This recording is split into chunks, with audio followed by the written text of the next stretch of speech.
Ladies and gentlemen of the congregation, this is Pope Gravy. Please put your hands together for Pastor Baby. You need Jesus. Go back to church. Bitch. Welcome guys to another TBC video. We're going to be talking about seal twisting and prop paladin. In classic, seal twisting turned out to actually be a very powerful tool that rounded out our viability as tanks in overall situations, both dungeons and raiding. And now, revisiting it in TBC, it's actually going to be very, very strong. So, if you are currently already seal twisting with a slow weapon and using Seal of Command and Seal of Righteousness, continue to do so. It is fantastic for us. But if you are unconvinced during this video, then I'm just going to do my best to present the information to you and see if you can help decide what type of gameplay works best for you. So the biggest change from Classic to Burning Crusade is that our spell power coefficients have massively increased, allowing us to have the gameplay of pressing our buttons and putting them on cooldown and just generating a lot of passive threat. This would be through our auto attack, our consecrate, and our holy shield, as well as exorcism when dealing with demons and undead. The main seals for seal twisting that we're going to be using are Seal of Righteousness and Seal of Command. The biggest points for those is that they both scale with spell power. The big thing is that Seal of Command is, when it activates, going to give Seal of Righteousness an extra hit, as Seal of Righteousness scaling with spell power is also going to have our talent that is dedicated to its improved scaling.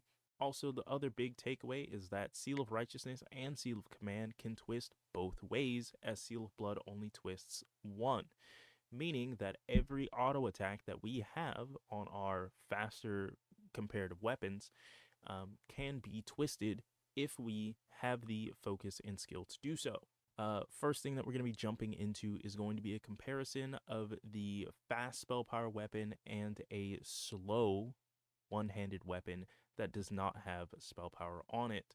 The left is going to be our seal twisting rotation, just using Holy Shield in the filler gaps, whereas on the right we're going to have the traditional, which is going to be Consecrate on cooldown, Seal of Righteousness, Holy Shield, and Judging whenever that is available. And you can see that whenever our Seal of Command goes off on the left, we're going to see an additional yellow number. That's going to be the extra hit from Seal of Righteousness when command activates. One key note that I wanted to add in for the left with the seal twisting is that I'm purposely not using Consecrate to both declutter the damage production both visually, but also just to show the DPS difference between the two when Consecrate is not a factor. Now we're going to dive a little bit deeper in between comparing the two weapons. So we have a lot here on the screen. We're going to start from top to bottom. Firstly, we have the spell power equivalents relative to our weapon swing speed. This is just to help you guys figure out, when you're looking at different weapons, roughly expecting how much damage you're going to get from it with your seals. The Bloodmoss sword and the Spike blade, the big difference that you're going to notice is that if you look at the DPS of the sword, spell swords actually have a much lower DPS than something like a Spike blade, which is a physical weapon. This is going to massively bump up the damage that you're going to see from your Seal of Command, which is 70% of your weapon damage as holy, while also having its own spell power coefficient. Furthermore, the slower the weapon is, the higher chance that you have for Seal of Command. So as you can see right here, the Spike Blade has a 32% chance to activate, and the Bloodmaw has a still pretty good 21% chance of activating. The main difference being that with the Bloodmaw blade, you will have to be a lot more diligent and skillful in order to land the seal twist properly to get the dice rolls for it to activate. The next big thing that I want to show is the difference between the damage of these two weapons when it comes to Seal of Righteousness. The Bloodmaw sword has a ton of spell power, which is obviously going to look very, very impressive when it comes to our seal damage, but when you break down the weapon speed of the Spike blade comparatively and plug that into the equation of how much relative damage you would get, the Bloodmaw sword with all of its spell power is only going to do 10 more damage per swing, which still wins out, but with the extra advantages of Seal of Command, that makes it a much, much closer fight. The big drawback, though, when it comes to seal twisting is that without having that huge chunk of spell power on your weapon, your Consecrate is going to be much stronger using a Spell Sword. You are going to generate additional AoE threat when you use the Spite Blade and Seal Twist, just because our seals, when you activate them, do produce threat that is then split per target. So while Seal Twisting does not give you anything on the meter, it is still going to do something impressive. The bottom equation that we have here is going to be for you guys to be able to calculate what your Seal of Command chance is depending on your weapon speed. So you're just going to take 7 procs per minute, multiply it with your weapon speed, divide it by 60, and that's going to give you that SOC proc chance. Now, I'm sure I'm throwing a lot of information at you, especially if you're seeing these concepts for the first time, which is why I'll be throwing in a new one, but hopefully we can just slow it down a bit by just kind of explaining a bit more of what these are. Now, there is a fantastic guide out there by a paladin called Surveillant, who does a pro twisting and pro judging guide for Season of Discovery. But if you want to stay on the video, I will attempt to do my best version of explaining what pro judging or pro twisting is. But again, I highly recommend that you check out that guide. I will have a link for it in the description and probably a clickable on the screen. But what is pro judging? Pro judging is delaying your Seal Twist window of 0.4 seconds to overlap or persist after your auto attack occurs. This will allow you to judge that seal and then maintain one on your buff bar so that you minimize the amount of downtime that you have. When 2 seals are active, Judgment will prioritize the seal with the least amount of time remaining. When you have a seal active on your character and then trigger another one for 0.4 seconds, your old seal will then continue to persist, allowing you to prioritize it with your Judgment. Question of when do I pro judge? It would ideally be after the Seal Twist or auto attack have occurred and the expiring seal is still active. I tried to create a little bit of a visual example here towards the bottom, which in this example, you have Seal of Righteousness active on your character and you have your auto attack about to come up. So instead of Seal Twisting as soon as I enter the 0.4 range, we're going to delay it closer towards the 0.2 or 0.1 range, which is going to give Seal of Righteousness the most amount of time to persist until after the auto attack occurs. So you would have Seal of Righteousness up, you're going to twist late in that 0.2, 0.1 window, your auto attack and the twist will occur and go off, and then you will press your Judgment after that, which will then prioritize the Seal of Righteousness that will be expiring after the twist has occurred, which will leave you with your new Seal of Command active so that when the next swing comes around, you can then twist that one again because you don't have to spend an extra global to put up a new seal. Here I have a couple of examples of the non-pro judging rotation.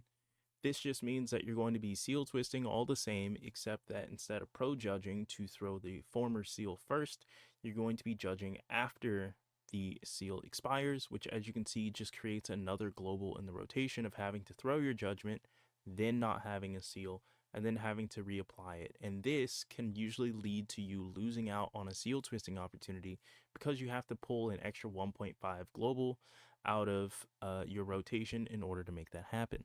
This is going to be an example of pro judging in action where you can see that I still am able to get my twist off, but because I am timing my Judgment to throw my expiring seal, I'm able to keep one up on my character at all times. This means that then for stacking a seal, I'm only having to activate 1 seal instead of needing to activate 2, which would cause me to then miss out on potential swings or potential filler globals that could be spent on Consecrate, Exorcism, or Holy Shield. On to talents. Prot Paladin has a ton of configurations, options, and different builds to choose from when it comes to your talents. So if seal twisting is something that you want to incorporate into your build, be happy to know there are a multitude of ways to be able to incorporate it while still doing the playstyle that you feel works best. The only talent that you need to be able to seal twist is the Seal of Command talent in the Retribution tree. Once you have that, you can configure your points any way that you want, whether that be the Sanctity build, Avenger Shield build, or the 10-40-11 that I have here, the Twisting build. The things that make this build so strong or considered for seal twisting is that in the Holy Tree, you have the improved Seal of Righteousness talent. This is going to increase the damage of Seal of Righteousness by 15%. Unlike in Classic, where it only affected the base, now it's going to also scale with your spell power, making this hit very hard. The next talent that I think is really, really good is going to be our Reckoning talent. This makes it so that when you are hit, you have a chance to make your next 4 swing hit twice. This is going to largely increase the amount of Seal of Righteousness hits that we get in one block, but also dramatically increases the amount of chances that we have to activate our Seal of Command. Seal of Command, when it activates, also will give Seal of Righteousness an additional hit. So, culminating with Wind Fury, Reckoning, and Seal Twisting, you can start to deal insane amounts of damage in very, very large amounts of burst. Additionally, when it comes to TBC, Paladin and Druids are usually looked at as some of the best options when it comes to building out a raid comp. Understand you're not going to be bringing a Paladin because they are particularly sturdy. Prot Paladins take the most damage out of any tank in TBC. You're going to be taking about double the damage of any other tank, and there's not much that you can do about that. But Prot Paladin stands firmly as a very much needed spec because of its ability to handle multiple targets. It's the way that it excels dealing with undead and demonic targets, as well as the ability to generate very high threat from a distance using buff spam. No other tank is really able to handle this. So ideally in most comps, when I would be using this spec, this would be accompanied with either a Ret Paladin in my group or another Prot Paladin using the Sanctity Aura build. Last time doing TBC, I tended to run a double Paladin with a Bear Druid comp, and that worked amazing for us. So depending on what you find in your raid, you may be able to pair this build with either a Shakadin or a Ret Paladin, or again, another Prot Paladin using that Sanctity build. It really is up to you. If you feel that Sanctity Aura works best for you, absolutely rock it. If Avenger Shield is something that you want, totally go for it. Again, it's very much preference when it comes to our talents. Some Paladins don't even like to take Blessing of Kings. I'm just saying, definitely you have a lot of customization when it comes to the way that you play your Paladin and what works best for your playstyle. All right, next few things before we start wrapping up, I have the Judgment of Light and the Judgment of Wisdom. Big things about these are going to be that both of these can be procced multiple times with no internal cooldown.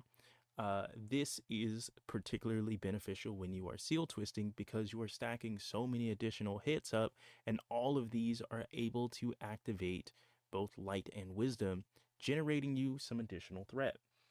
Keep in mind that Light does scale with Righteous Fury, as I have a couple of clips here to show, but keep in mind that Wisdom does not generate you additional threat.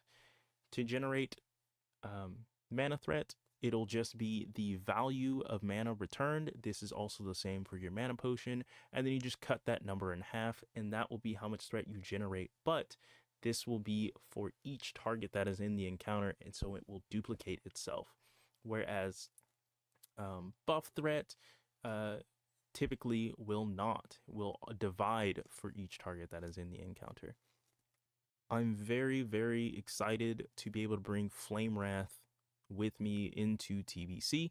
This was my favorite weapon in Classic. What Flame Wrath does is whenever you activate it, you will get a Thorns shield for 15 seconds, and that Thorns shield will deal fire damage equal to your spell power value plus 10.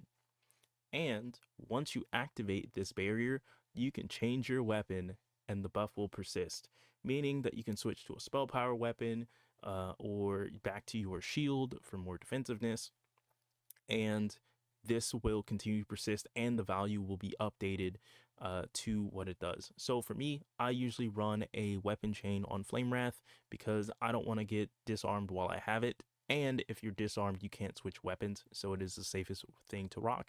Always use a weapon chain on Flame Wrath. It is okay to use your two-handers specifically for trash. And the reason why, obviously, don't stand there in 50 mobs and get wailed on trying to get procs. But when you seal twist with this weapon, every single hit that you generate from Reckoning, Wind Fury, and your seal twisting is going to be an additional roll to activate this weapon, meaning that you can get a very high chance to do so. Also, Judgment of Command can also activate this weapon. What you need to do to maximize the effectiveness of this weapon is when you are fighting trash, you cannot be crushing blowed by trash as long as they are only 2 levels higher than you. Next, if you have your defensive rating, which you should be building like a normal paladin, you want to get crit immunity, because when you are immune to crits and the mob cannot crush you, you are just taking moderate damage. And you're still in the healable range. So ideally, you always want to activate this weapon when you can in low stake situations, switch to your sword and board, and just deal as much crazy damage as you can. This weapon is amazing. Very, very amazing. You will want this shit for the entire expansion, I promise you. And with that, guys, we're going to close out on this video for TBC. I hope that I'm able to give you as many tools as possible and peeks into the way that the game works so that you can min-max your paladin and choose what works best for you, as well as practice your seal twisting early before TBC comes out. I'm going to leave you guys with this minor cheat sheet here for Seal of Command and Seal of Righteousness. This is just to try and answer any additional questions or mindsets that I have when it comes to these seals. For example, using rank 1 Seal of Command whenever you are twisting. I only will use my max rank Seal of Command when I know that my seal is going to line up to be judged when I'm pro twisting. Otherwise, I will always use rank 1 and then max rank Seal of Righteousness always, especially in TBC when you're getting additional mana from being hit. I only use rank 1, which is in Classic currently, whenever I need either free mana or to regenerate mana when using the seal, or the relic that reduces the mana cost of seals by 20. So when I need just a seal to have on my weapon when I'm trying to recuperate mana, and when I'm trying to just roll the dice on getting additional procs such as Flame Wrath on a low priority target. But thank you guys so much for watching. Please, if you have any questions, please put them in the comments. I will try and get to them as soon as I can. Yeah, I had a great time making this, guys, and I really, really hope that you guys get to enjoy seal twisting as much as I do. It is crazy. The damage of Paladin, I think, will surely astound you when you get that going. And to any Ret Paladins out there that may be forced to tank thanks to dual spec, maybe this will be a way that you can continue to have fun and push for parses when you have to off tank. Thank you guys so much for watching, and again, this is my time. Peace.